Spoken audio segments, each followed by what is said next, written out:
Olá, eis-me aqui para trazer mais uma mensagem ao seu coração. E o título dessa mensagem é Tempo determinado para que todos vejam a grande honra. Novamente o nosso amigo tempo entra em ação. Afinal, ele pode ser o nosso maior aliado, como também o nosso maior inimigo. Tudo depende de como você o usa, se é a favor ou a contra. A escolha é sua e de mais ninguém. E, novamente, a nossa responsabilidade faz toda a diferença, pois precisamos de uma vez por todas tomar a nossa cruz e seguir. Talvez a sua eu não suporte e nem você suporte a minha, mas a sua eu tenho certeza que você consegue carregar, assim como eu a minha. Afinal, Deus não dá um fardo maior do que possamos suportar. Sua intenção não é nos matar, e sim nos fortalecer. Através de cada dificuldade podemos crescer e descobrir a força que habita em nós, que é Deus. Em muitos casos, essas tais dificuldades vêm apenas para que possamos saber quem é o nosso Deus. Pois existe uma grande diferença entre você conhecer a Deus e entre você ter contato com o seu Deus. Assim como eu tenho o meu. O grande eu sou se revela para cada um de maneira diferente, pois Deus sempre será o que você precisa. E quando, por fim, sabermos que Deus é tudo o que precisamos, então deixamos de colocar nossa expectativa tanto nos outros como nas coisas. E nisso, temos a nossa confiança firmada apenas no Senhor. E quando então, por fim, passares por tudo o que tiveres que passar, a sua vida será plena e feliz. Mas até chegar nesse ponto de equilíbrio, terá um processo de amadurecimento, para que você possa então alcançar tudo que é seu por direito. Porém, nesse ponto de plenitude, não pense que não terá vento contrário e dias maus. Sim, isso certamente não irá faltar. Porém, a diferença é que esses ventos não irão mais te abalar, pois a sua estrutura será mais forte e as suas raízes estarão mais profundas. Precisamos saber a respeito do tempo, o nosso grande mestre, que nos ensina muito mais. Porém, não podemos deixar de aprender o principal, são as fases do tempo. Pois, como diz a palavra, tudo tem um tempo determinado debaixo do céu, e há tempo para todos os propósitos do Senhor. Saiba que os planos dele irão se cumprir em sua vida. Eclesiastes capítulo 3, o verso 6. Tempo de buscar e tempo de perder, tempo de guardar e tempo de lançar fora. Sempre queremos ganhar, porém não podemos nos esquecer que também há esse tempo, o de perda. Pode parecer cruel e triste, mas, querendo nós ou não, isso irá acontecer. E o que nos cabe é simplesmente nos preparar para passarmos por estes momentos de perda em nossa vida, o que em muitos casos não somos preparados. Acabamos por nos preparar mais para os ganhos e para a perda pensamos que esse tempo nunca vai chegar. Mas assim como o tempo das coisas boas acontecem, saiba que o tempo das coisas ruins também chegarão. E por pior que seja, nada melhor do que nos prepararmos para o dia da chuva. E como podemos fazer esse preparo? Usando o tempo que vem antes do tempo de perda, que é o tempo de buscar. Sim, de buscar em Deus forças para o dia mau. Buscar a alegria do Senhor. Buscar a sua face, a sua vontade, que é boa, perfeita e agradável. Mesmo que em muitos casos não vemos dessa forma. Porém, não importa se vemos ou não. Basta sabermos que Deus é bom o tempo todo. E isto basta. Então, só conseguiremos passar pelas perdas da vida quando, por fim, buscarmos verdadeiramente a Deus, pois Ele é tudo o que precisamos, somente Deus, para nos preparar, para que possamos viver os planos e propósitos dele. Com isso, teremos que guardar os ensinamentos, os dons, a capacidade do Senhor e principalmente a sua palavra. Assim como diz em Salmos 119, verso 11, guardei no coração a tua palavra para não pecar contra ti. De todas as coisas que podemos guardar, que eu julgo ser mais importante é a palavra do Senhor. E é ela quem vai nos conduzir, tanto na alegria quanto na tristeza. É ela quem vai trazer tudo o que precisamos, que possamos declarar, pois a palavra diz em Mateus, no capítulo 12, verso 34. Eu quero enfatizar mais a parte B, mas eu vou ler ela toda. Raça de víboras, como podem vocês, que são maus, dizer coisas boas? Pois a boca fala do que está cheio o coração. Mas particularmente, vamos ficar na parte B, que a boca fala o que está cheio o coração. Para que a nossa boca, ela possa falar aquilo que está no nosso coração, então que possamos guardar nele a palavra do Senhor. Para que sempre possamos pronunciá-la quando os momentos difíceis chegarem. Pois são os momentos de maior tristeza, de maior tribulação, que possamos fazer como está escrito no Salmos 42, verso 11. Porque está abatida a minha alma, e por que te perturbas dentro de mim? Espera em Deus, pois ainda o louvarei, a Ele que é o meu socorro e o meu Deus. Quando então guardamos a palavra do Senhor em nosso coração, podemos ministrar para nós mesmos.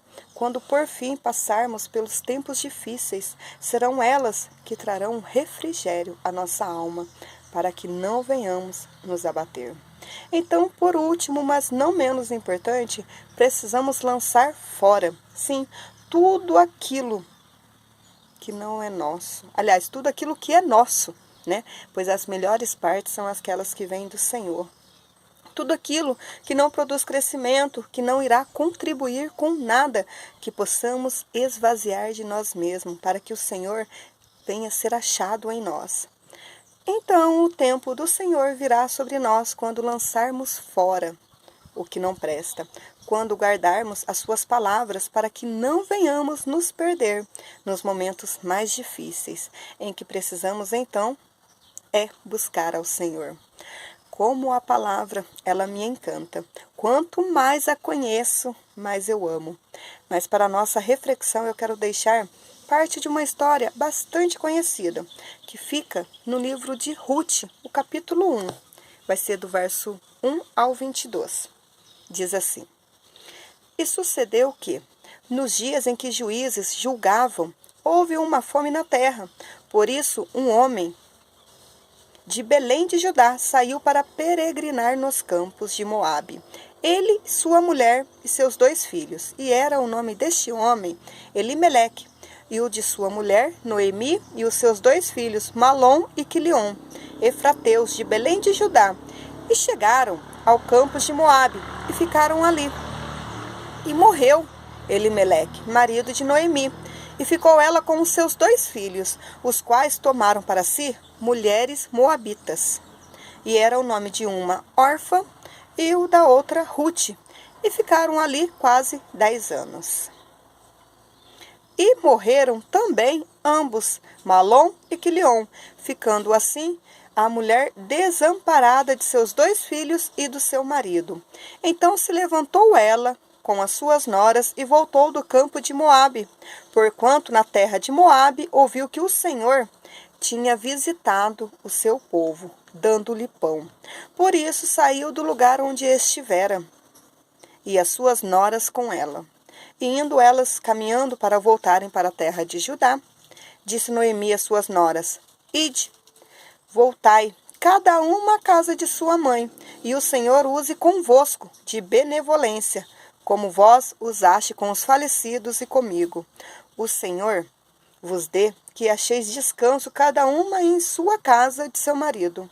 E beijando-as ela, levantaram a sua voz e choraram. E disseram-lhe: Voltai, minhas filhas, porque ireis comigo? Tenho eu ainda no meu ventre mais filhos para que vos sejam por maridos?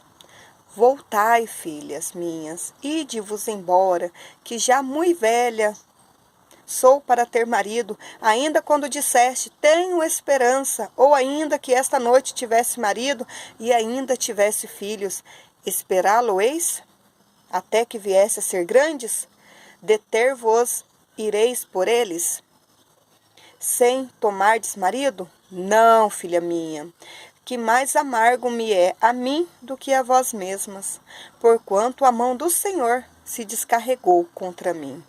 Então levantaram a sua voz e tornaram a chorar.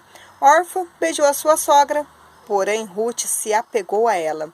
Por isso disse Noemi: eis que voltou tua cunhada ao teu povo e aos teus deuses. Volta tu também após tua cunhada.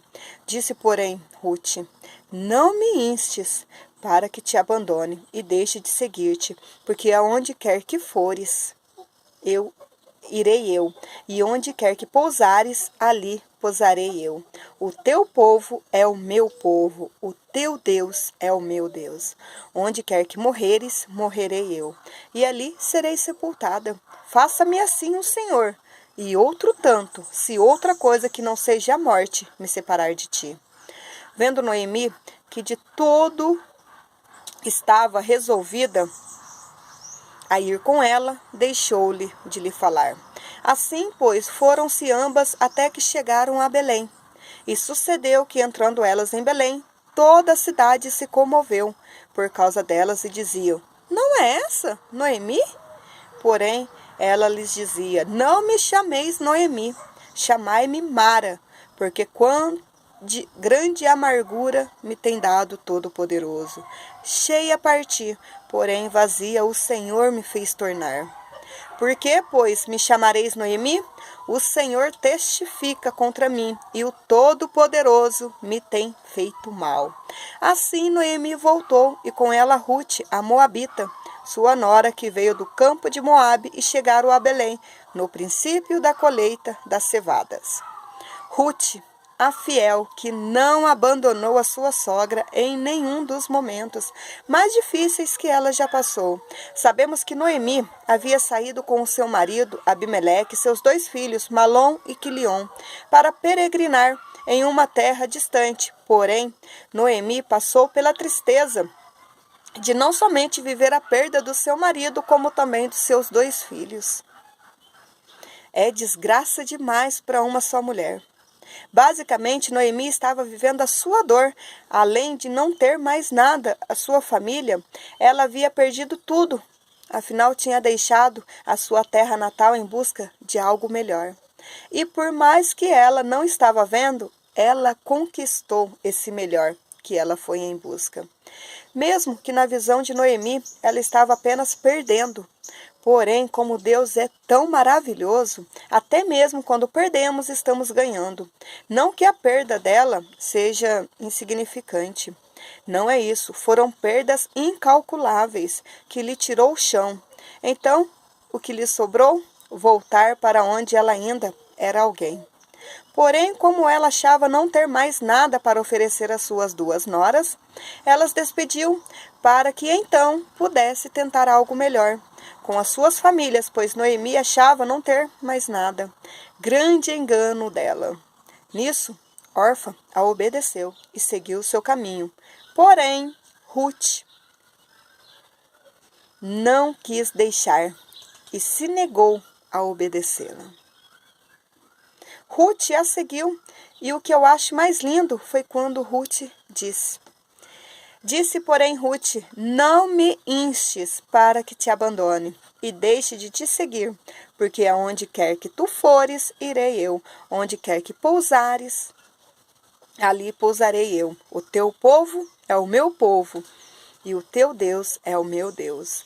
Onde quer que morreres, morrerei eu, e ali serei sepultada. Faça-me assim o Senhor, se outro tanto, e se outra coisa que não seja a morte me separar de ti.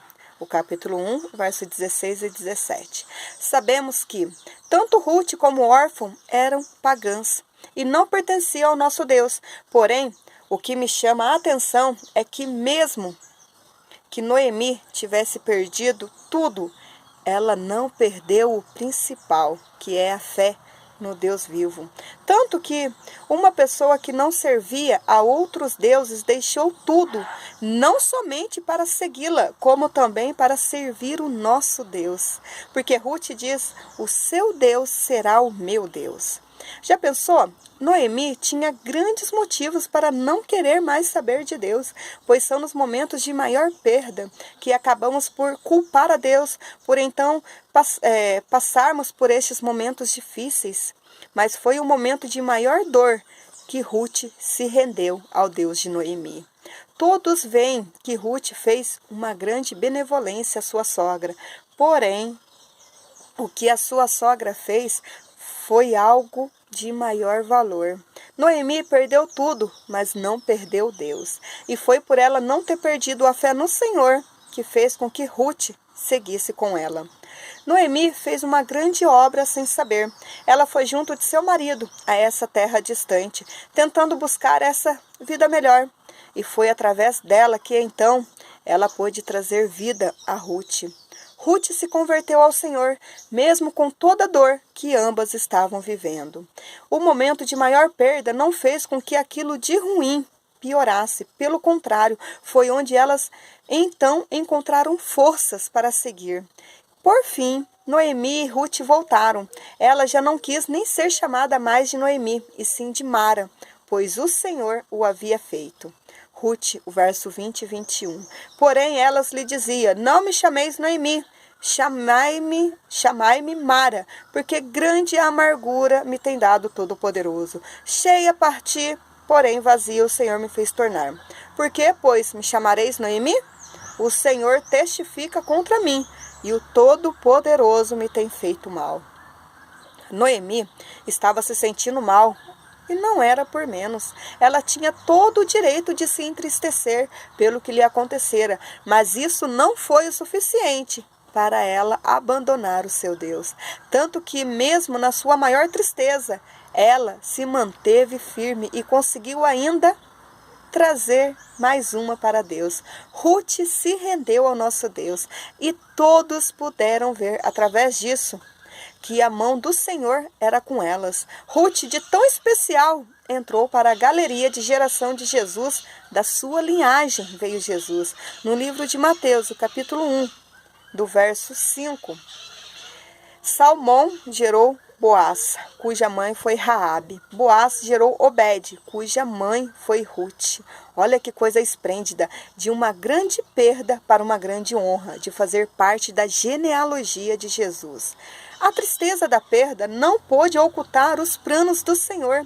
E por mais doloroso que foi para Noemi regressar, afinal ela saiu cheia de sua parentela e voltou vazia, sendo digna de pena, aos olhos dela, é claro. Porém, todos puderam ver que em meio ao caos que a sua vida aparentemente estava, Deus estava fazendo uma grande obra. Por mais que não entendemos, que possamos deixar com que todos vejam que podemos sim perder tudo, desde que não perdemos o Senhor, não perdemos nada e ainda ganhamos. Não é fácil voltar onde todos te conhecem, onde certamente você é motivo de comentários, onde todos te olham e dizem: tá vendo? Ser visto quando tudo vai bem é fácil, mas permitir ser visto quando a sua vida está desmoronando é difícil. Noemi teve que ter muito mais coragem para voltar do que para sair.